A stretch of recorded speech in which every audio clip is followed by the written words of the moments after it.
What's going on, good people? It's your man Tony with Tony's Passive Income, your 9 to 5 kicker. We are here today to discuss what is cryptocurrency. So, if you've been on the rock for a while, you know that cryptocurrency has become one of the hottest topics in the trading markets, and we are here to discuss that today. So, if you don't have nothing else to do, click the subscribe button, click the bell notification, click that like button, because this content is what we are here to discuss with passive income. So if you don't know what passive income is a way to generate income to help supplement another income that you already have. So if you work a 9 to 5 and you're not having enough money to pay the bills, and you want to figure out how you can go on those vacations constantly, twice a year, and be able to still afford Christmas and be able to still afford birthday gifts that are lavish, because that's the lifestyle you want to live, you got to figure out how you're going to generate that money. Cryptocurrency is one of those ways. We great get into it, so let's go. All right, y'all. Cryptocurrency is a digital asset. I'm going to give you the rundown. You can read this because this will basically tell you exactly what it is. But basically, peer-to-peer economic systems mean that you can transfer cryptocurrency from person to person. So if you have digital wallets, and you have your money stored on places like Coinbase, Crypto.com, Binance US, Binance.com, Kraken. These are all exchanges, but the crypto wallets is where I can send money from myself to my children if I need to, within a matter of seconds. Okay, so cryptocurrency, everybody knows Bitcoin is the number one, Ethereum is number two, but in order for though Ethereum has platforms, projects that are built on it. We're not going to discuss those today because that's for a later video. But when you're talking about these two, you still have other coins out there. And when I say other coins out there, you have the top ones that everybody has been talking about for the last month and a half to 2 months. We're talking about Dogecoin and Shiba. Okay, everybody is flocking to Dogecoin and Shiba. Now, some people try to get in when it was low and become crypto millionaires. That's fine and dandy because you're following the trend. Lil Tonton told Lil Tutu, and Lil Tutu went and bought it. Lil Tutu now riding around in a $350,000 car and don't have a house to live in, but that's fine. He's still a crypto millionaire. And so this is where, control and the creation of different additional units come into play, because as you can see, these are secure transactions and they're created by the people. All right, so as you read this right here, it says, unlike centralized banking systems, most cryptocurrencies are decentralized. What does that mean? So understand this. When you have money like we have in the regular world, you get a paycheck. That paycheck goes into the bank. That's a centralized bank. So if you have a banking company like Chase Bank, which I do, when you have and I'm not talking down on banks, so please, nobody take this as I'm talking down on any of, I'm explaining how the digital cryptocurrency assets work. When you have banking systems that are centralized like Chase Bank, Bank of America, Wells Fargo, these are your top banks. But the Fed controls inflation. When the Fed makes an announcement, watch how the market goes. It's either going to be good or it's going to be bad. Now, understand this. Cryptocurrency is a volatile asset. These are digital assets, but they're volatile. But these are currencies that you can trade with low fees. Most banks will charge you to hold your money. Most banks charge you to withdraw your money. Most banks charge you to invest your money. And those fees tend to add up. Now, with cryptocurrency, some are low. You got crypto exchanges out here that you can go to, like Coinbase, Kraken, Binance. And these are just to name some of the top ones, Crypto.com, that you can put your money into. Your digital cash, take your hard-earned cash and turn it into digital cash, and then take it and put it somewhere and generate more See, this is where when we get into this. This is where the centralized banks are starting to become a little upset about, because if you take and put your money in a savings account, you might on an ARY, annual return yearly, you might get 1.5%. Some of these places like BlockFi, you put your Bitcoin in there and you're getting 5.04% back. Now, can you imagine getting 5.0% back, 4% back on $100,000? Now we're talking. All right. So cryptocurrency is a digital asset. We've discussed that. I'm going backwards. I'm sorry. Okay. Now we're up to speed. The issuance and management of cryptocurrency units are determined by the network architects. Who is that? That's the people. All right, which is based on program algorithms and cryptograph proof. So what does that mean? People controlling this money, man. So it's like this. It's like what goes on in the world today. When you have people who literally come out and say the sky's blue, and people go outside, look, no, the sky's green. And then Sally told Tim told Jeff told a ton of his students, and everybody go outside, oh yeah, the sky is green. And then all of a sudden everybody's believing it.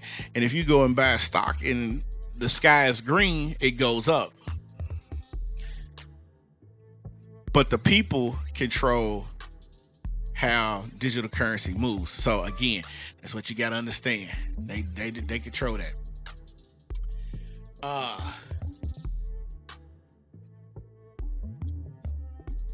Everything has rules, but these can be considered as a predefined set of rules, also known as protocols, that define how cryptocurrency systems operate. So basically what it is you have to have protocols in place.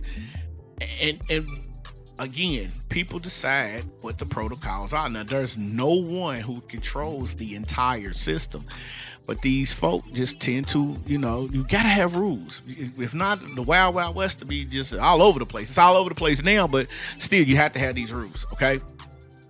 All right. Being decentralized means that cryptocurrencies cannot be controlled by a single entity, the Fed. And transactions may occur directly between users without the need to rely on third-party intermediary people. What does that mean? I'll tell you what it means. You can make transactions without having to go to a bank.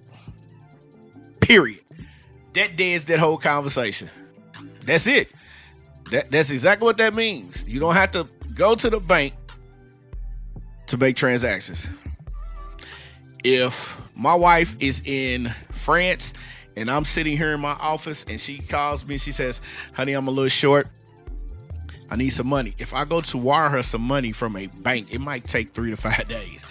If I go and get on my excuse me, if I go and get on my MetaMask wallet and send her $200,000 to her MetaMask wallet, she can in turn cash that out in a matter of 45 seconds to a minute.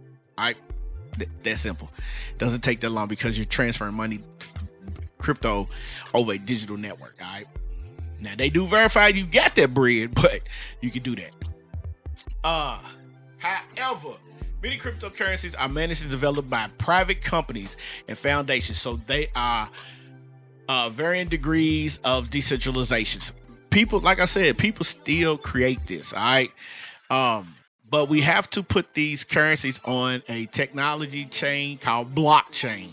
Now, I'm giving you the rip through, okay? The rip through.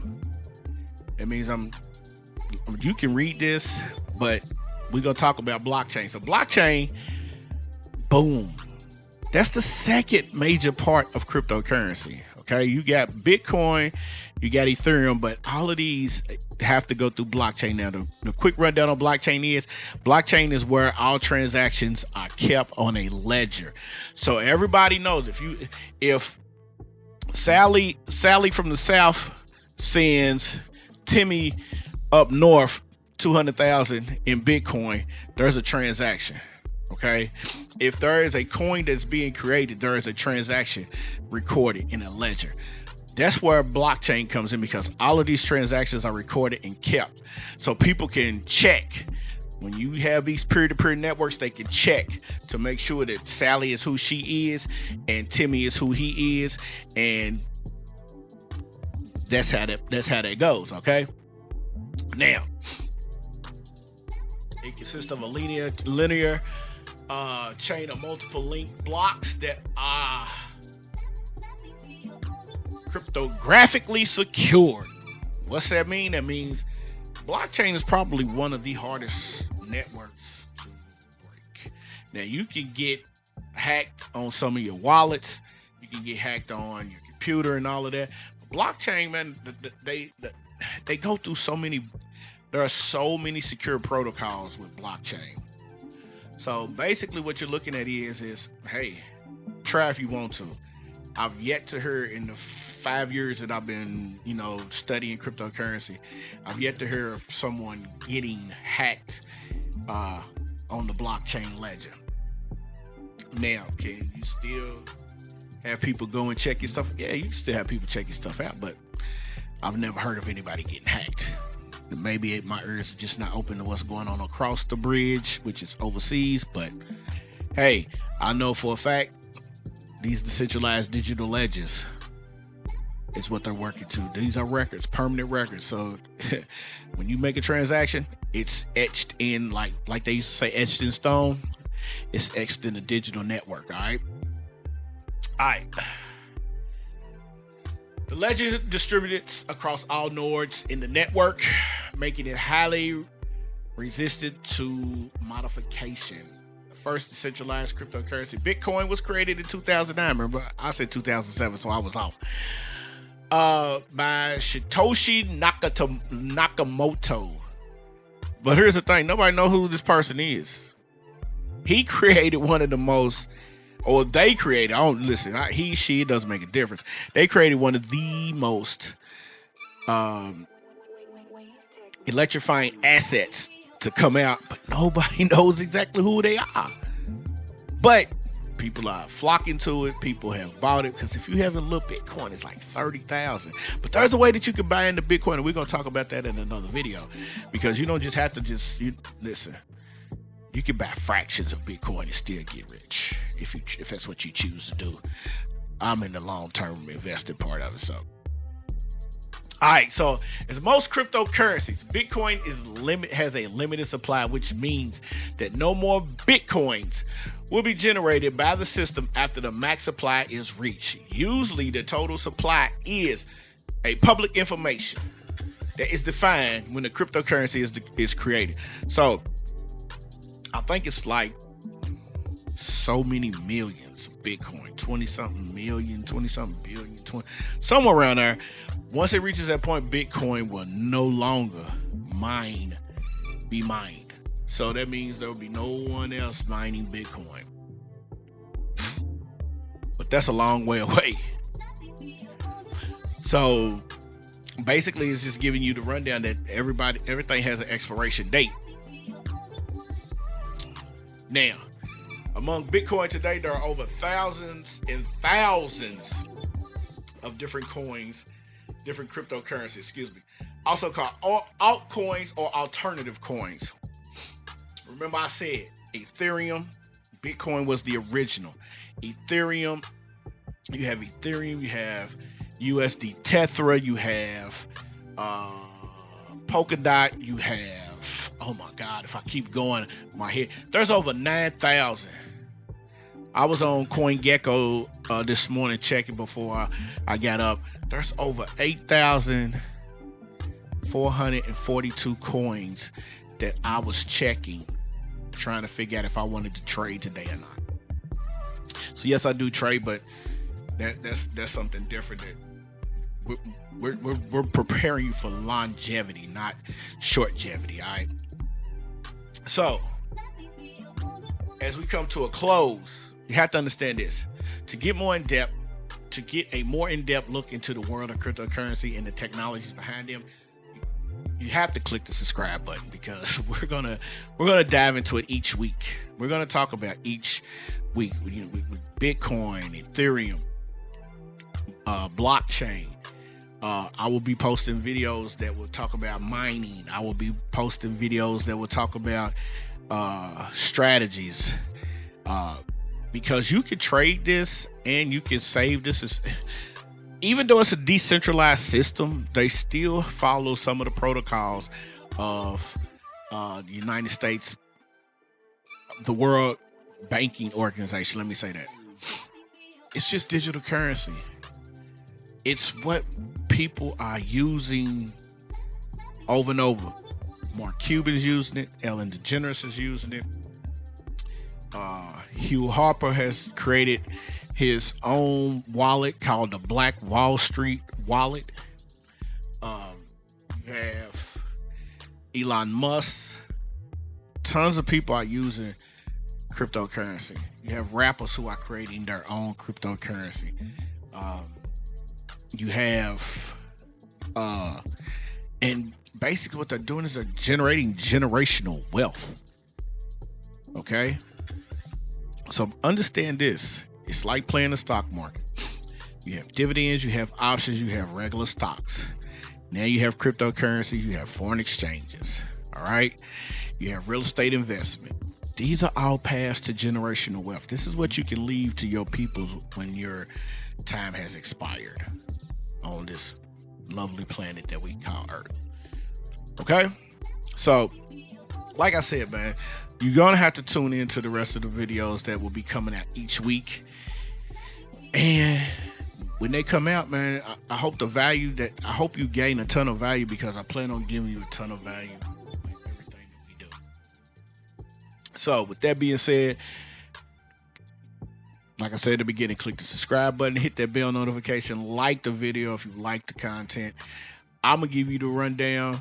I'm going to post it up in presentation form, because you can see it and read it for yourself, and then you can have it broken down in layman's terms, because sometimes people get caught up in trying to be super passive income, cryptocurrency, stock lingo all the time. No, we can't do that, man. None of us went to school for finance, and if you did, congratulations, more power to you, salute to you. But in order for the 1% to become less, could become more, that means people like myself who dabble, need to help the other ones get cryptocurrency financially, stock market literate, not illiterate, literate. That's what we're gonna do, man. That's what we're here to do. All right, I'm gonna see y'all when I see y'all, man. Peace.